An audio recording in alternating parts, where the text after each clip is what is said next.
네. 우리가 엔도 들어가 지금 한번 말씀해주세요.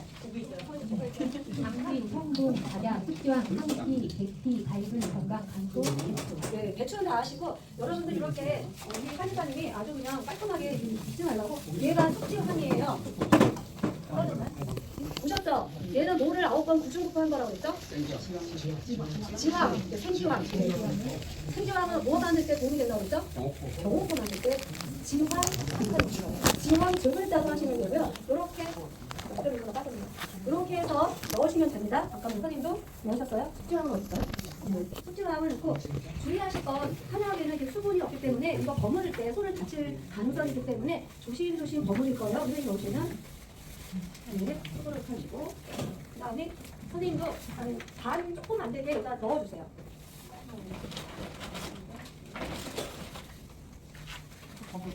한 30, 40%, 40, 50% 정도만 넣어주세요. 자, 넣어주셨나요? 그러면 이제 이때 손으로 살살 해야 되는데 수분이 없기 때문에 조심하라 그랬잖아요. 버무리시는데 배 얇게 썬 거 몇 개만 즙을 좀 내주시고 선생님은 포도 충분히 포도를 몇 개만 버무리신 다음에 살살 버무리신 다음에 포도 좀 버무리신 다음에 살살 섞어주시라는 거죠. 네. 네, 살살 그냥 버무리시면서 자, 이때 이제 우리는 선생님 포도를 이렇게 버무리시고요. 포도는 여러분 포도씨에 폴리페놀 성분이 많아서 남성분들이 오늘 많으신데 남성분들이 50대 초반, 50대 후반, 60대 들어가면 전립선의 불편함을 느끼기 시작한다고 합니다. 대부분 50% 정도가 전립선의 불편함을 느끼는데 이때 도움되시는 게 포도씨 씹어 드시면 도움이 됩니다. 포도 한 송이씩을 매일 씹어 드시면 전립선이 건강해야 되는데 선생님 좀 나왔어. 이걸 좀 보여주신다. 허리 다이에 자신 있으신가 봐. 농담이고요. 그래서 포도씨를 하루에 한 송이씩만 씹어 드시면 전립선이 좋아지는데 포도씨를 하루에 한 송이 씹어 드시면 어디가 나빠질까요? 치아. 네, 이가 나빠져. 이빨이 나빠져서 치아가 나빠져. 그러면 이걸 어떻게 드시면 될까요? 잔머리 굴리시는 분들은 이렇게 믹서기에 간다. 이가 나가니까 치아가 안 좋아지니까 그냥 뭐 나는 믹서기에 갈아서 싹 한 3일 정도만 드시면 아무리 믹서기에 갈아도 네, 선생님 터뜨리세요. 살짝. 한약재 없는 데만 살짝 터뜨리시면 돼요. 네. 그래서 그 믹서기에 갈면 어떤 현상이 있느냐면 믹서기에 갈아서 보기에는 고분자 물질이 저분자화 된 것 같지만 나노화는 된 게 아니에요. 그래서 믹서기에 갈아 드셔도 한 3일 정도 지나면 속이 더부룩해지기 시작하죠. 그래서 드시면 안 되고요. 이렇게 발효해서 드시면 돼요. 저희 학교에 여러분들 인터넷 쳐보시면 박승국 교수 쳐보면 나올 거예요. 그 박 교수는 얼른 찾아보시면 돼요. 박승국 교수 치면은 경희대 향박사이시면서 여러분 믹스커피, 동서식품 믹스커피 아시죠? 그거 개발하신 교수님이세요. 근데 이분은 1년에 캘리포니아에 가셨다가 1년씩 돌아오시는데 저희랑 같이 하는데 50억을 들여서 포도씨만 갖고 효소 처리해서 상품을 만드셨어요. 제가 그래요. 나는 5만 원도 안 들여서 발효를 하는데 그분의 경우에는 막 몇십억을 들여가지고 포도씨만 효소 처리해서 생산해낸 제품이 있어요. 나오나요? 박승국 나오죠? 경희대. 네. 그분이 동서커피에 있을 때 그 믹스커피를 개발하신 향박사시고 네, 생명공학과 교수예요. 근데 포도씨를 캘리포니아가에 포도 많이 나잖아요. 그래서 캘리포니아에 가서 와인 만들고 남은 씨 얼마나 많겠어요? 그 씨를 효소 처리해서 전립선에 아주 좋은 건강식품을 만들었어요. 여러분들이 이 한약재 갖고 포도로 발효하시라는 거예요. 하는데 지금 포도값이 싸요, 비싸요? 비싸요. 네, 선생님 잘 사시나 봐. 배 안 사오고 뭐 사오실 줄 알았더니 포도를 사면 지금 하지 마시고 여러분들 좀 포도값이 쌀 때 포도로 하시면 도움이 됩니다. 이렇게 해서 이제 넣으시면 되고요. 두 손이 이렇게 얌전하게 너무너무 얌전하세요. 두 손이 전체를 버무리셨나요? 네, 한번 이제 보세요. 아니에요. 이분이 워낙에 얌전하셔서 그래요. 선생님이 얌전한 거 인정 안 하시려고 하시네. 인간인데요. 네, 자. 그래서 포도씨를 이렇게 효소 처리해서 드시면 정말 도움이 되고요. 네, 이렇게 버무리신 다음에 선생님은 포도로 하실 때 주의점은 30%만 터뜨리시라는 거예요. 왜냐하면 너무 터뜨리잖아요. 그러면 포도 쌍화주가 돼버려요. 그래서 30% 정도만 조금만 더 터뜨리신 다음에 선생님 이거는 병 하나에 다 넣어야 되는데 선생님 집에 가서 또 우기실 건 아니죠? 왜냐하면 괜찮아요. 있어요 집에? 큰 병은? 바나나를 큰 데다 놨어요. 바나나는 여기가 딱 맞았는데 반대로 하실 거예요. 아니 새우 섰어요 또 한다고 해가지고. 저만 나면 이제 병만 늘어질 거예요. 그리고 저를 위해서 하시는 거예요? 성부님을 위해서 하시는 거죠? 자, 지금 이렇게 하나면 다 담겠는데 분리를 하면 어떤 문제가 좀 있을까 하냐면 낙제가 골고루가 안 돼서 여기는 한기가 많고 여기는 계피가 들어갈 것 같아요. 섞어서 넣을 수가 없어서 집에 가서 바꿀까요? 네, 집에 가서 바꾸시고 네. 일단은 이제 이렇게 하시는 건 아시겠죠? 어렵지 않습니다. 이제 담으세요. 네, 이제 담으시면 돼요. 담으실 때 제가 뭘 설명드릴 거냐면 선생님들 담으시기만 하면 돼요. 네, 담으시는데 항아리 소독이 굉장히 중요하거든요. 항아리 소독은 끓은 물을 넣어서 하는 무슨 법? 열탕법. 그리고 열탕법 할 때 주의하실 거는 우리는 세수할 때 저도 그랬는데 여기는 남의 땅이었나 봐요. 그래서 로션을 여기까지만 발랐어요. 여기까지만 발라가지고 제가 나이가 드니까 이제 목에 주름이 생겨요. 아니 여기가 남의 얼굴 목도 아닌데 참 우리 여기만 로션을 바르고 살았는지 모르겠어요. 여기까지는 안 발랐거든요. 그 문제가 생기더라고요. 여러분들도 열탕 소독할 때 어떻게 하냐면 병만 소독들을 열심히 하세요. 항아리 소독. 뚜껑은 안 하시더라는 거죠. 그래서 뚜껑을 꼭 하셔야 된다는 게 있고요. 그다음에 이제 열탕법은 뜨거운 물로 하는 거고 수증기 법이라는 게 있습니다. 수증기 법이라는 것은 물을 끓여서 얘를 항아리라고 보면 수증기에 항아리를 이렇게 넣고 수증기로 소독하는 방법이 있고요. 그다음에 이제 뭐가 있냐면 뭐가 있을까요? 알코올 소독법, 식초하는 법 그게 있고 또 하나는 훈연법. 뭐가 좋으냐? 연기로 제가 이제 불쇼를 좀 해야 되는데 항아리가 없어서 불쇼를 못 하겠어요. 항아리를 이렇게 옆으로 뉘어놓고 지푸라기를 60cm 정도로 잘라서 불을 붙여서 불로 열을 다 들어가요. 안 넣어요, 선생님. 다 넣으시면 돼요. 꼭꼭 좀 눌러주셔야 되겠어요. 향이 약간 작은데. 네. 그래서 훈연법은 왜 좋으냐 하면은요.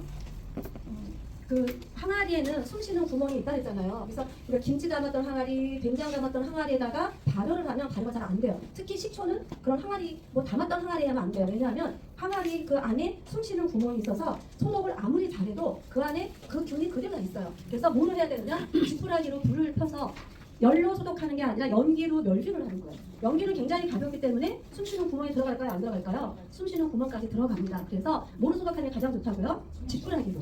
그리고 지푸라기에는 무슨 균이 많다고 제가 설명드렸죠? 지푸라기가 생풀이에요? 마른 풀이에요? 마른 풀. 그래서 고초균이라고 합니다. 고초균. 매주를 발효할 때는 지푸라기로 해요? 하얀 그냥 깨끗한 끈을 해야 하나요? 지푸라기. 왜냐하면 지푸라기에는 고초균이 있기 때문에 발효를 이끌어줘요. 공기 중에 있는. 그래서 이 고초균을 미생물 이름으로 얘기하면 바실러스 서브틸리스. 바실러스 서브틸리스라는 균이고 이거는 지금은 기억나도 내일 기억 안 나요. 그냥 뭐가 쉬워요? 고초균, 마른 풀이다. 그 우리나라의 풀에 있는 그 바실러스 서브틸리스라는 균 때문에 상처 났을 때 콩가루 발라주면 상처가 더 심해지지만 된장을 발라주면 난다고 제가 말씀드렸나요? 네. 그 된장은 뭐냐면 바실러스 서브틸리스라는 균이 발효가 되면서 서브틸린이라는 물질로 변화해요. 그게 뭐냐면 염증을 적게 해주는 뭐죠? 소염제. 그래서 소염제가 뭐죠? 연고구. 그 연고의 이름이 뭐예요? 선생님 가지 마세요. 선생님 가지 마세요, 총무님. 네. 가지 마세요. 아니, 한번 다 들어봐요. 다 들어가세요. 아니, 다 들어봐. 걱정하지 마시고. 네. 그래서 이 서브틸린 그 된장을 발라주면 낫는 이유는 거기에는 염증을 적게 해주는 효소가 있다는 거죠. 그 효소가 우리가 연고로 알려져 있고 그 연고의 대표적인 것이 푸시딘 연고. 또 요즘에는 마데카솔도 뿌리는 마데카솔 나와 있잖아요. 걔네들이 결국 뭐예요? 염증을 적게 해주는 소염제. 그것이 된장을 만들었을 때 그런 서브틸린이라는 물질이 생긴다는 거죠. 그래서 발효를 하면 그런 게 있고요. 그래서 소독을 할 때는 열탕 소독하는 것, 수증기 하는 것, 식초나 알코올로 하는 것, 그다음에 훈연법. 지푸라기로 하면 지푸라기의 그 연기가 보이지 않는 구멍에 들어가서 멸균을 시켜주는 것이 있습니다. 그래서 항아리 소독을 이렇게 하시고 이제 다 하셨잖아요. 이제는 나무 네? 질문이 있는데요. 제가 지푸라기로 항아리랑 거 소독을 해봤거든요. 그런데 이제 연기가 많이 나잖아요. 네. 그래서 한번 치사올로 한번 닦아봤어요. 까맣죠? 네, 그걸 닦아내야 되나요? 그냥 놔둬도 되나요? 먹어도 돼요. 먹어도 돼요. 우리 옛날에 흙 먹었다고 그래요? 안 먹었다고 그래요? 흙을 먹으면 옛날에 영양소가 뭐가 있을까요? 미네랄, 네, 무기질, 철분이 많습니다. 네, 다 쏟아주시고 선생님은 반반씩만 덮어주세요. 네. 그래서 옛날 그 까만 연기를 그 대신에 지푸라기를 하는 건 괜찮은데 제가 이렇게 설명을 드렸더니 이제 뭐로 소독을 하느냐? 내로 야로 하면 될까요? 안 될까요? 안 돼요. 살짝 그 매체 굉장히 안 좋아요. 네. 그래서 신문지로 소독하려는 게 아니라 제가 반드시 지푸라기로 해요. 지푸라기로 닦아낼 필요가 없고. 네, 그거는 좋은 거예요. 그런데 지금 이런 항아리는 네, 아주 잘하셨어요. 이런 항아리는 뭐 지푸라기까지 하겠어요. 근데 여러분 발효하시거나 뭐 할 때 보면 큰 항아리 할 때 항아리 들고 열탕 소독 하실 수 있어요? 물 얼마나 끓여야 돼요? 그래서 항아리를 할 때는 큰 항아리 같은 경우에는 지푸라기로 소독하는 게 가장 좋습니다. 네. 자, 이렇게 해서 했죠. 그 다음에는 어떻게 하느냐? 다 담아주세요. 네, 담아주시고. 담아주시고요. 네. 선생님은 왜 설탕이 아니 여기 초가 떨어진 데 있더라고요. 세 개밖에 안 떨어졌어요? 집에 집에 가서 하시겠다는 거죠? 네네. 네. 그러면 여기 코를 좀 깨끗하게 닦아주세요. 네네. 네. 입구를 닦아주시고 이번에 굉장히 애쓰시죠? 다 넣으시면 다 들어가요. 얘가 8리터 이상이면 딱 맞는데 구하시기가 어렵다고 7리터를 사셨다고 저한테 전화를 하셔서 어떻게 되겠어요? 했는데 8리터짜리 배우라고 딱 있고요. 네. 너무 애쓰신다. 너무 연락한 분이 하니까 좀 제가 손이 떨리게 되면 제가 해야 돼요.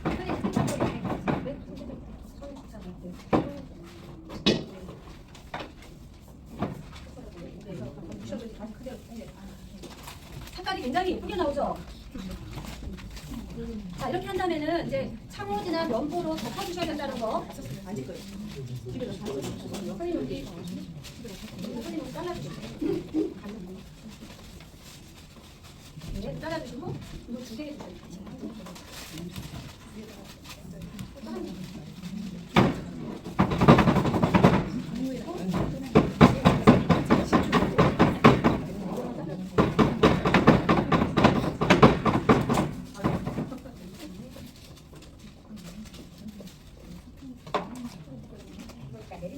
네, 좀 이따가 다 내려가니까.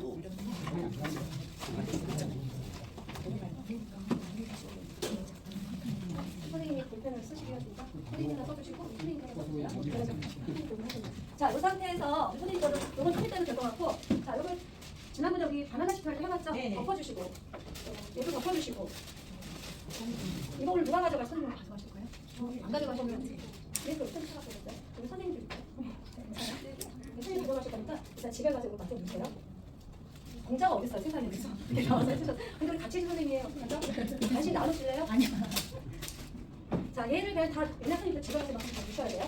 그리고 얘를 다 넣었다고 생각하시고 그냥 고무줄로 이제 묶으셔야 돼요. 자, 묶으시고 이렇게 해놓으면 미생물들이 미쳐버릴까요? 잘 될까요?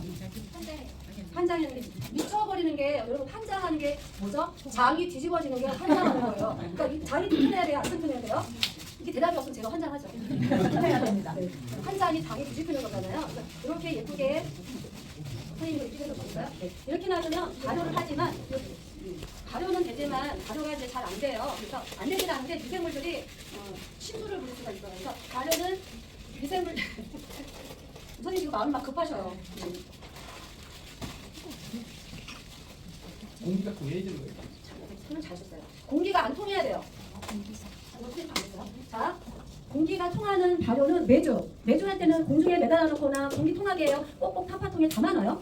공기가 통하게 놓죠. 그거를 호기성 발효라고 합니다. 공기가 있어야 발효가 되는 거. 얘는 뭐냐? 평기성 발효. 공기를 싫어해요. 그래서 공기가 안 들어가게 해야 됩니다. 이렇게 한 다음에 선생님도 이제 언론을 하면 여기다가 이렇게 써주세요. 여기다가 내가 쓰는 이름표를 달아줘야 돼요. 선생님다가 표제명, 표제명할 때 있죠. 표제명 이렇게 써서 어떻게 쓰셔도 돼요. 표제명 쌍화발효 쓰시고 땡땡 쌍화발효 그리고 얘 하나만 하면 잊어버리지 않지만 나중에 몇 개 넣으면 얘가 물을 했는지 배도 했는지 포도를 했는지 모르실 수가 있어요. 그래서 쌍화발효 옆에다가 여기는 배, 선생님 하나는 포도라고 옆에다가 발효 옆에다가 배 선생님 적어줬던 포도. 표제명 밑에다가 땡땡 하시고 당근일 밑에다가 표제명 밑에다가 당근일 또는 당근날 실제로 가세요. 당근일 땡땡 2023년 오늘 며칠이죠? 7월 15일 쓰시고 당근일 밑에다가 건지하는 날 써보세요. 얘는 배, 얘는 포도. 네, 그러니까 효능이 뭔지 더 좋네요. 다 좋아요. 각자가 다 뭐에 좋은데? 포도는 아까 전리체로 좋겠죠. 특히 포도는 전립선에 도움을 되는 것이고 배도 마찬가지로 여러 가지 면역 기능을 기타는 다 좋은데 특별하게 포도는 포도씨의 그 폴리페놀 성분이 발효되는 과정에 전립선에 도움을 준다. 우려하는 건 뭐가 좋으냐? 소화가 잘 되겠죠. 예를 들면 자, 이거 마무리할게요. 건지하는 날 땡땡 했죠. 그 다음에 7개월 동안 두셔야 돼요. 그러면 2024 7개월이 얼마일까요? 8, 9, 10, 11, 12, 2월 18일. 자, 요 대목에서 다들 아까 쌍화들이 한약계 발효 그렇게 좋다고 해보려고 했는데 7개월 눈빛이 다 흔들리셨어요. 네. 이거 7개월 금방 간다는 사실이고요. 건지하는 날 밑에다가 발효액 이제 액이 나올 거잖아요. 발효액 쓰시고 발효액만 교재에는 제가 2, 3개월 때 1 내지 2개월 동안 넘겨보실래요? 다음 장 1 내지 2개월 하셔도 돼요. 1개월도 상관없습니다. 여기 3개월인데 1 내지 2개월인데요. 1 내지 2개월 상온에서 숙성 일반 온도에서 발효의 땡땡 상온을 일반 온도라는 거죠. 상온 1 내지 2개월 숙성 이렇게 해서 두시면 되는데 이제 주의하실 거는 7개월 동안 아까 눈빛이 흔들리신 분들 7개월 금방 갑니다. 저 같은 경우는 오늘 포도를 했으면 다음 달에는 배로 하고 그 다음 달에는 무로 해서 매달 나올까요? 안 나올까요? 그러면 매달 나와요. 왜? 안 하면 안 나오겠죠? 너무 귀찮아. 바나나 식초도 그렇게 좋다고 제가 목이 터져서 설명했는데 만들어 보신 분들이 별로 없어요. 그래서 이거 드시면 발효를 드시면 제가 면역력이라든지 여러 가지 기능이 활성화된다라고 설명을 드렸죠. 이렇게 하시면 되고요. 자, 선생님 열심히 쓰셔요. 붙여주세요. 다 쓰셨죠? 네, 이거 주시고 선생님도 주시고 사실 스카치 테프라는 건 없겠죠? 선생님은 한만 일주일에 한 번만 저어주세요. 살짝 일주일에 한 번만 저어주시고 2달째 될 때부터는 그냥 뚜껑 열지 않은 상황에서 흔들어 주시면 돼요. 살짝. 그 다음에 한 3, 4개월 될 때는 그냥 사랑의 눈길로만 봐주시면 돼요. 한 달만 재워주면 돼요. 한 달간만. 그러니까 오늘 했으니까 저어준다는 게 뚜껑을 열고 뚜껑을 열고 살짝 뭐 열어줘야죠. 열고 뭐 주걱으로 좀 네. 아니 그 주걱으로 다음엔 흔들고 처음에는 저어주고 그렇죠. 처음에 한 달간만 살짝 저어주시고 그래서 큰 항아리 한꺼번에 하지 마시라는 거예요. 그럼 나중에 절대 안 해요. 힘이 빠져가지고. 그냥 이렇게 요게 딱 좋아요. 오늘은 요거 5개 아까 하시려고 했는데 5개 다 하지 마시고 냉장고에 보관하시면서 하나